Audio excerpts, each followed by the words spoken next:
The Sandman, the popular comics written by Neil Gaiman with issues from 1989 to 1996, is finally a Netflix series. Season 1 of the drama series premiered on August 5th, 2022. The Sandman follows the story. The comics has 76 issues. Season 1 covered about the first 18 issues, so we can probably expect 4 to 5 seasons from the comics. Before we begin, please take a moment to subscribe and give this video a thumbs up. So The Sandman follows the story of the Endless siblings, specifically the Lord of Dreams, who is also known as Lord Morpheus. There are other Endless introduced in Season 1, but not all of them. However, from the comics, there appear to be 7 Endless. Their realms and powers span planets, universes, and galaxies. They are not gods, as they do not die. The only beings more powerful than them are perhaps the Creator and the Archangels. When Morpheus visits Hell in the episode titled A Hope in Hell, he meets Lucifer, the angel known as Morning Star. Morpheus says Lucifer, an angel, is so much more powerful than him. They have existed across universes for a long, long time. So, who are the parents to these 7 extremely old, omnipowerful, omnipresent beings? The parents are not mentioned in Season 1, but are revealed in the comics. Their father is the personification of time, and their mother is night, both having existed before the dawn of the universe, and both in a sense being endless as well. So now, let us look at the endless from the eldest to the youngest. Number 1 is Destiny. Destiny is the oldest of the endless. He is supposed to be embodied as a blind man with a grey cloak, but some say he is not blind but rather sees everything and everyone. His symbol is a book. The book contains the past, present, and future, the journey and path of every living thing through time, in short, every person's destiny. His book is chained to him, and on it the beginning was written way before it was ever spoken.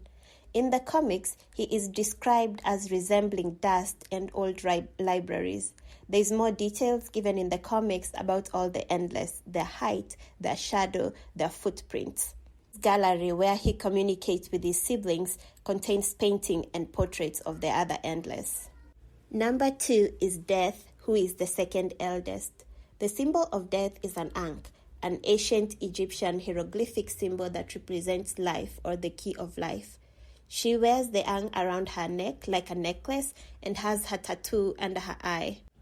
In the series, the Netflix series, we notice the ankh around her neck, but she's clearly missing the tattoo.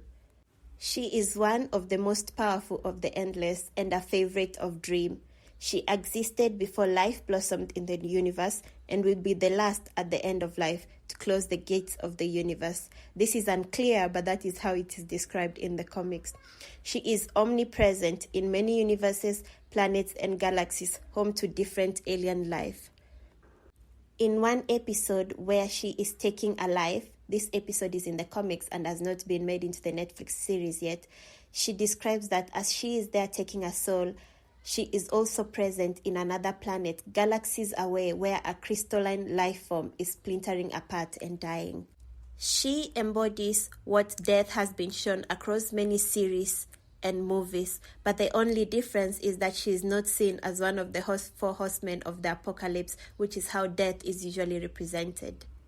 In the Endless, death is not just seen as the taker of life, but also as the beginning of life, as she was there when the universe started and will be there when there is an end to the universe.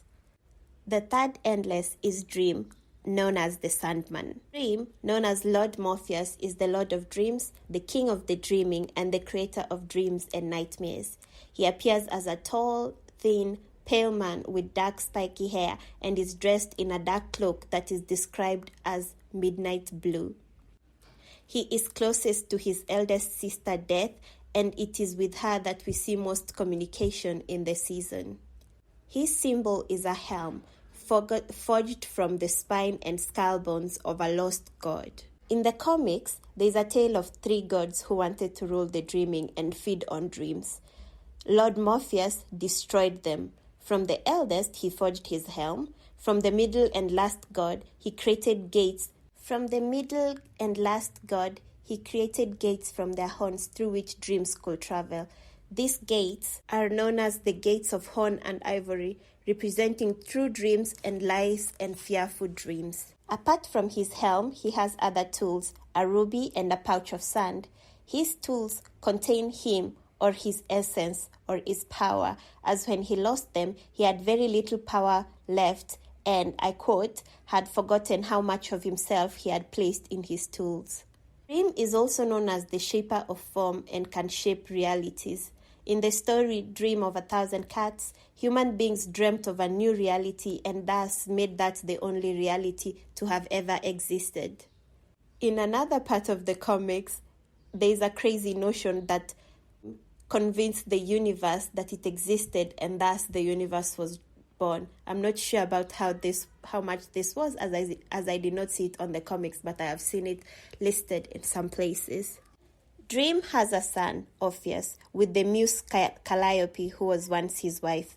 In the last episode of the series, Morpheus comes to Calliope's aid when she calls. She is surprised when he accepts because he was different in the past, unforgiving and unrelenting. Lucian, the librarian of the dreaming, also remarked on this change as well. Apart from Calliope, we are also introduced to his love, Nada. In the past, he had appeared to a Princess Nada as a handsome man named Kaiku. When Nada realized he is endless, she rejected him and committed suicide to keep her people safe, as their romance was strictly forbidden and would have brought danger and plague with it. Scorned, he sentenced her to imprisonment in hell, where she has been for the last 10,000 years. This really gives another meaning to the quote, "Hell hath no fury like a woman scorned," because it appears men are furious too when scorned. In the past, he could not have imagined to free her or listened to how hastily and cruelly he acted, but upon his return, he listened to death. There are more adventures about Nada, Hell, and Morpheus in the following comics, which will hopefully be part of Season 2 of The Sandman. It appears the 100 years of imprisonment on Earth gave this Dream Lord a different perspective and time to consider his past actions. Number 4. Dream is known to shape dreams and nightmares. I was watching The Following, an American thriller TV series the other day, which is a series about a serial killer, Joe Carroll, who gathers fellow serial killers as followers. In The Sandman, the episode titled The Serial Convention, Morpheus makes the serial killers aware of their actions, that they hid behind dreams or callings or work of God. He changed how they saw or perceived reality even when they were not asleep. I couldn't help but wish that this would have happened in The Following and saved a lot of lives that were taken over the span of 3 seasons and serial killers just having free reign. 4 is Distraction. Distraction is referred to as the prodigal by the Endless. Indeed, there is no sighting of him in Season 1. He disappeared and dropped his responsibilities as Endless over 3 centuries ago. His symbol is a sword. Now, the siblings all live in their realms and rarely visit the others. To go to their realm or communicate, you hold their sigil or symbol and call their name. We have been shown the homes of Desire and Dream. Desire and Dream do not have Distraction sigil in their homes, confirming that there is no communication with these lost siblings. If the Endless are destroyed, another aspect of them appears to take over their responsibilities. However, Distraction chose not to destroy himself, so another aspect of him has not appeared. In the comics, it appears Distraction does not like his responsibilities or sees no need for them, so he just abandoned them and let humans go on as they please. He appears to be a favorite of the youngest Endless, who will go in search of him and will recruit Dream to help her. Number 5, Desire, Desire, Desire. Desire appears as a beautiful, slim, androgynous with a devilish smirk and golden eyes. Their symbol is a heart shape.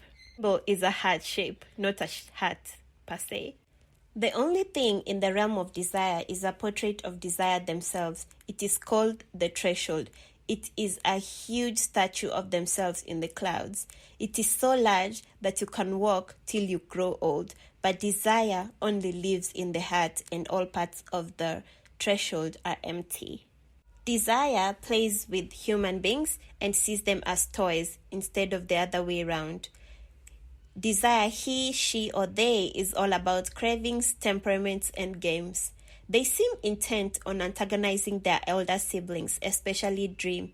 In one episode, Desire notes, and I quote, "It's time Morpheus learned that dreams are merely echoes of desire and despair." Now, I find that this statement has a bit of an echo of truth because most people's dreams are based on what they want, what they desire, and what they dread, which is what they despair. Desire mentions this when talking to their younger twin, Despair. As mentioned before, Desire seems intent on antagonizing Dream. Though not mentioned exactly how, it is inferred in the comics that Desire had a hand in what happened between Nada and Dream, as well as Dream's imprisonment for 100 years in London by Roderick Burgess. When Morpheus goes free after 100 years of being imprisoned by Roderick Burgess, Despair is shaken and begs Desire to stop this plotting against their brother, saying their elder siblings, that is Destiny, Death, and Dream, do not care for nor are they amused by Desire's games. Desire laughs dismissively as they continue to concoct other plans. In the series, Desire even impregnates a sleeping girl, Unity Kincaid, in order to give rise to something called the Dream Vortex that destroys the entire dreaming and will thus destroy entire universes. Sibling number 6 is Despair, the younger twin sister to Desire. Desire appears as an obese woman with stringy hair and cold gray skin and gray eyes. She is not talkative and seems to go along with Desire and their plans. This is the second reincarnation of Despair. As we mentioned before, when one of the Endless is destroyed, another aspect of themselves appear and takes over the responsibilities. In the comics, Despair is described as having a shadow that smells like the skin of a snake. Desire has her own bleak grey realm that contains windows or mirrors. She glimpses out of the windows into a scene or a moment in time for a living being. Her symbol is a hooked ring. It is a hook because she digs it under her skin in some scenes in the comics. It is also similar to how Despair, the feeling, can hook onto you and latch onto your heart when she watches you through her mirrors in her world. There is not really much about Despair in the comics, but she appears to be closest to her twin, Desire. Number 7 and the last of the Endless is Delirium. Number 7 and the youngest of the Endless is known as Delirium. She was once known as Delight. It is unclear the circumstances that caused this shift. However, Delirium is defined as wild excitement or ecstasy, which is a more extreme version of Delight. And by extreme, I mean unhinged or not completely stable. Delirium is not present in season 1, but in the comics, she mumbles and mutters to herself a lot, and her moods change very fast. Her symbol is a changing abstract swirl of colors that we see in Desire's realm. Some say that Delirium resents being more powerful than gods, endless, older than most of the planets, but still the youngest of the Endless. Her eyes are mismatched, one an emerald green and the other a pale blue with silver flecks dancing in between them. Her appearance changes depending on a mood, but she mostly appears teenage-like. Her realm is the opposite of the grey bleak realm of Despair, but it is not made to be visited by human minds, and the few who have gone there have not come back or have come back crazy. In the comics, Delirium is described as missing Distraction, who she says was the most kindest to her. Here, she will drag Dream on a journey to search for their lost sibling, Distraction. Although Dream is not enthusiastic about this idea, he indulges in her whim just to travel and get out of his own realm. However, these are adventures that we are looking to, probably in Season 3 or Season 4. These are adventures probably in Season 3 or 4, as they are shown in the comic issues 41 to 55. And that is it. Those are the 7 endless siblings: Destiny, Death, Dream, Distraction, Desire, Despair, and Delirium, once known as Delight. The comics are available on DC Universe for a subscription fee for members in the US. If you do read the comics, I would advise you to start from issues 18 going onwards, which do not cover Season 1. I started with the issues in Season 1 and I was a bit bored because it seemed like it was the exact same story, but there's so much more details in the issues if you want to know about it. Thank you guys for watching. Please hit the subscribe button and